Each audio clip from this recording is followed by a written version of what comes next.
Hare Krishna. This is the first section of the Astro-Gita course. So the topic is, what do you want to know? The first verse of Bhagavad-gita is spoken by Dhritarashtra. It's the only verse in the whole Bhagavad-gita spoken by Dhritarashtra. The Dhritarashtra, the blind king, he asks, Dharmakshetre Kurukshetre Samavetayuyutsavaha Mamaka Pandavaschaiva Kimakurvata Sanjaya. Dhritarashtra is asking Sanjaya, having assembled in the battlefield of Kurukshetra, which is also the Dharma Kshetra, what are my sons and the sons of Pandu doing? So it's a very rhetorical question. It's a question which obviously has many intentions behind it. He knew that his sons were not moral, they were not dharmic. He knew that it's the place of pilgrimage where dharma is going to prevail. In fact, even before the war, when Dhritarashtra was very bewildered, when Vyasadeva came to visit Dhritarashtra, Vyasadeva actually tells Dhritarashtra, and Dhritarashtra is asking, what is going to happen? What is going to happen? Who's going to win? Who is going to win? Vyasadeva tells, the one who is following dharma will win. And that was actually very shocking for Dhritarashtra. And then Vyasadeva offered the divine vision, the sacred vision, to see what was going on in the battlefield. And Dhritarashtra did not want that vision. He actually becomes very, very disturbed hearing from Vyasadeva that this can be, like he could see. He says, no, I don't want it. And actually Vyasadeva, at that point, even like there is the explanation how Vyasadeva, who is the father of Dhritarashtra, says that when you were doing all kinds of injustice towards the Pandavas, at that time you were not considering the consequences, and now when it's time to see the consequences, you are escaping from it. So this is very, very relevant to each of us in our own lives. When we are performing some activity which is not beneficial for our growth, when we are performing an activity which is not very moral or ethical or beneficial, then we're not thinking about the consequence of it. But when the time for consequences have come, then we don't want to face it. And we are like, oh, when is this bad period going to end? But, the point about bad period is that it is the time to repay our debts. It's the time for us to learn the lessons. It's the time for us to purify from the mistakes we did. So this example of Dhritarashtra is very, very significant. We want to hear something about astrology, about our charts, but we don't want to hear the truth. We want to hear something, but the truth is something else. So it takes a lot of courage to really understand our own charts, our own karma, and it takes intelligence to work on it. Because a lot of times people say, oh, if only my Mars was here, if only my Sun was one house before. That's not the point. The point is we have got the chart that we need to work on. We have got the karma that we have acted upon. And now is the time for us to learn from that, to move on from where we are. The real path of progress is not to think of where we should have been, but it is to work from where you are at. That's the wise thing to do. So it requires the right vision and the right guide to see the sacred signs. Regardless of what we want to know, we need to have courage to know that. And regardless of what we want to know, it's very important to approach the right person who can tell us about our life, about our purpose in life, and about our natures, and about the lessons of our life. There are three main blocks to know things in the right way. One is envy, and the other thing is doubts. The third thing is fear. Now, envy, doubts, and fear can manifest in different ways. Let's take envy. Envy can be upon the person who's giving us knowledge, or envy can be upon the people involved in our own lives. For example, sometimes people have big problems in marriage. They want to separate from their spouse. So a lot of times what is happening is envy. People think this is not fair for me. This person should not do that. This person should not be behaving in this way. Or we may be envious about other people who have something better in their lives, or we may think that it's better, and we may think that we deserve more and we don't have it, and therefore we become frustrated. So there's a lot of envy involved in many problems that we assume is not good for us in life. So we need strong Venus. We need to have like a strong planet, strong energy of Venus in our life, and activate the Venus energy in our charts properly, meaning internalize that Venus. We will study this a little bit later in the chapter of planets. So Venus is that acceptance of pleasantness for our own self, because in envy there is no pleasantness. Some people are even envious about themselves, about their growth, that they tend to get into wrong relationships knowing well that this relationship is going to harm them. They get into continue in certain friendships and certain other relationships. Before even getting married, people know that this relationship is going to harm them, harm their sadhana, harm their peace of mind, but they still want to continue. So there is a tinge of envy towards our own growth, because we want the immediate pleasure of satisfying the other person, and sometimes we want to avoid taking responsibility and taking a stand for our own future happiness. So that's a very deep, subtle sort of envy, which is envy towards our own good. And then there's envy towards other people around us, and then ultimately there's envy towards the Supreme Lord, because we think we know better. Then doubts. Doubts can be related to other people who are giving us this knowledge. Maybe guru. We have doubts about guru's instructions. We have doubts about astrologers' guidance. Of course, we are talking about qualified astrologers. If we do find a qualified astrologer, we may have faith issues. Oh, but I love this person. Why are they saying I'm incompatible? Oh, I cannot live with this person anymore. Why are they saying I should stay with this person? And so on. So doubts is another big block to gaining the right knowledge. Because without this knowledge of what do you need to know, you cannot really succeed in life. And what do you really want to know?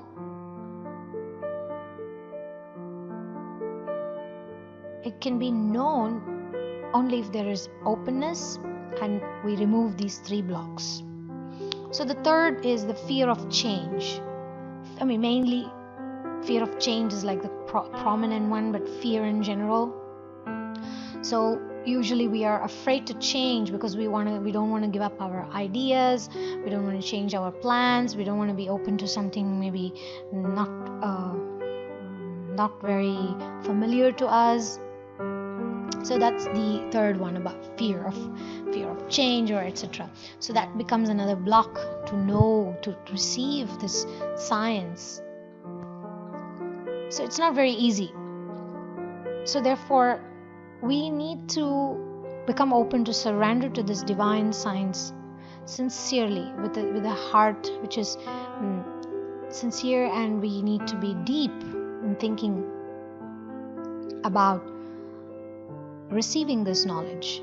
And that depth and sincerity will enable us to get the information from the right person at the right time. Because even to find a good astrologer, one requires to have a good karma. So when with that good karma we do receive instructions from the right astrologer, right advisors, then we need intelligence and willingness to listen to that. So the attitude of humility will help us in accepting it, because otherwise we may reject the instruction or the warning even if we find the right person. If you're wondering why so many people got into advice of wrong astrologers, that is also karma. Karma is very, very strong. A lot of times people end up with wrong astrologers because based on their desires, based on their openness, and based on their karma, they get the kind of astrologer they deserve. So the main point of this is one needs to be qualified to receive knowledge. This is not some kind of a mechanical science or adding chemicals and getting a result, but this is based on qualities of humility, of sincerity, of having the right desire to progress in life. Let me give you an example of a pot. If there is a pot and you would like to fill that pot with nectar, the pot can be compared to our own willingness to accept knowledge, and the nectar can be compared to the sacred science of astrology. Now, if the pot is very small, then you cannot blame the person who's giving the nectar that, oh, you're giving me only little. Similarly, when we have that openness, when we have that understanding, that humility, then the knowledge of the sacred science will pour into our brains, into our heart, into our soul, and we can bathe in it and purify ourselves and get out of this material world by understanding the lessons involved in different planetary positions.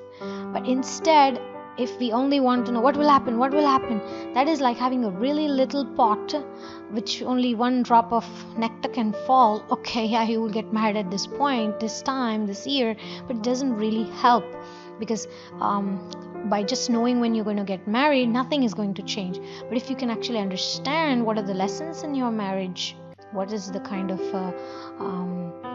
tendencies you have that is blocking you from having healthy and beneficial relationships, and what you need to know in certain planetary periods in order for you to maximize your life and your life experience in the best possible way for your advancement.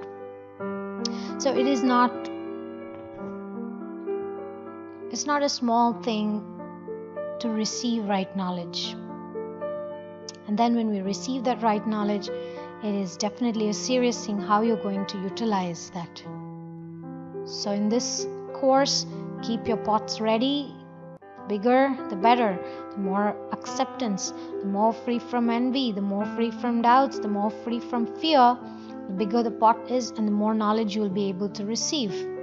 When you have this pot ready, you have the right understanding. You have the right persons helping you. How to put your energies in right use. So this is the whole purpose of Vedic astrology. There are different energies. There are 9 planets, the Navagrahas. There are 9 different energies revolving around us. Based on how we have acted, they all manifest in our charts, in our minds, in our life. So what we need to know, what do we want to know really? What is the right thing for us to know is how to put our energies, how to put our nature, how to put our karma in the right place, in the right situation. In a sense, we need to learn to not suppress our own energies and also to not waste them. So the balance between not suppressing and not wasting is what is called utilizing your karma in the right way. Astrology can be compared to a mirror. So astrology is a mirror of our own actions. Now, just as a mirror gives us the definition of our face, what is right, what is wrong, similarly, the mirror of our astrological chart shows us the fact about our mind, about our tendencies, about the karmic desires we have built, our weaknesses, our strengths. So the good and the bad, actually I would put the good and the bad in quotes. It's not the greatness or the fault of the mirror. It's actually the fault of our own doings. Just as if there's an imperfection in the mirror while you're putting your tilak, it's not the fault of the mirror. It's rather there's something wrong in the way you're doing things. So similarly, it's a reflection. So by knowing more and more of astrology, one cannot know how to play a better game in life or how to dress better in the example of a mirror. Another example we can give is also astrology is like a scoreboard. It tells us how well we have played the game of life. What is our score? In which area of our life, how are we doing? So by just understanding or deeply knowing how to read a scoreboard, it doesn't help us play a better game in life. We need to learn how to play the game. A lot of people depend too much on what astrology is saying. What is astrology saying? Basically, astrology is telling you what is inside your mind. If somebody is very, very anxious all the time and always is worried about what's going to happen, that is the sankalpa, or that's their consciousness they're putting into their own future. If you're putting anxiety into your present, the anxiety will grow into the future as well. So oftentimes what we really want to know is already known by our higher self. So just like Dhritarashtra, we also have this question often: what is going to happen? Well, I want to know this, I want to know that. This is actually like Dhritarashtra's curiosity about what is going to happen, which the higher self already knows. If you want to know what is going to happen, just study your mind right now. Narada Muni actually says that in order for us to understand the future and the past, you need to study the mind at the present. So studying the present situation of our mind helps us understand what brought us into this situation and what is going to come in the future based on how we are going to react to this. So the secret is right now, here and now. And some of us are too worried about others. We're either worried about our friends or our partners or our siblings or our parents. The Lord has a plan for everyone. He protects everyone, except those who don't want to be helped by Him. And those who don't protect their own dharma, then Krishna gives them the free will to do whatever they want.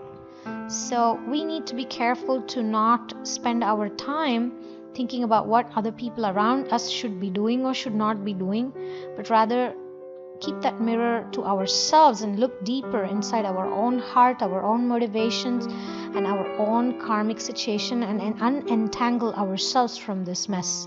Because the more we involve in other people's life, we will also get involved in their karma.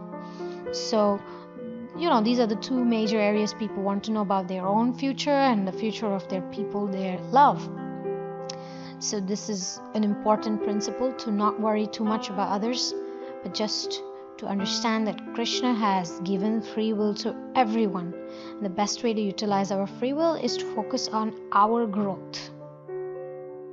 The exercise for this lesson is: write down 3 main things that you would like to know about your own life. Make another column and write down what are some things happening right now in your mind. What are certain qualities that you're working on right now?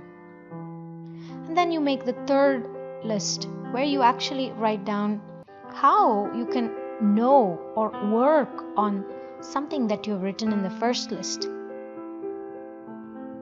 For example, if your first list consisted of good health, I would like to know if I will have good health in the future. Then the middle list should have: how is my day every day? How much time am I spending in order to have a good health? How is my diet? How is my exercise? That's like in the middle list. And then on the 3rd column, you need to have a plan, an agenda. In order for me to have good health, I would need to do good diet and good exercise and drink enough water. In the next 3 months, I would like to do this, this, and this.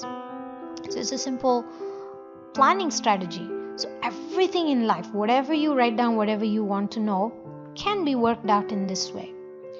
If you're thinking of avoiding a particular karmic situation, even that can be worked out with the help of mantras, with the help of gaining strength in order to face that, and so on. In other words, don't spend too much time in, what is astrology telling? Will this happen? Will that happen? Because astrology is working because of your free will. Because of your free will, you took certain decisions, you acted in a certain way, and that's giving a result. So if you go too much dependent on astrology, you will never be able to change things. But rather, think of your life, think of your goals in the perspective of what you can do in order to bring them to fructification.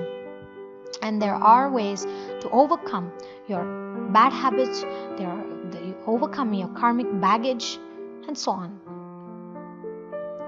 ask yourself, what do I want to know?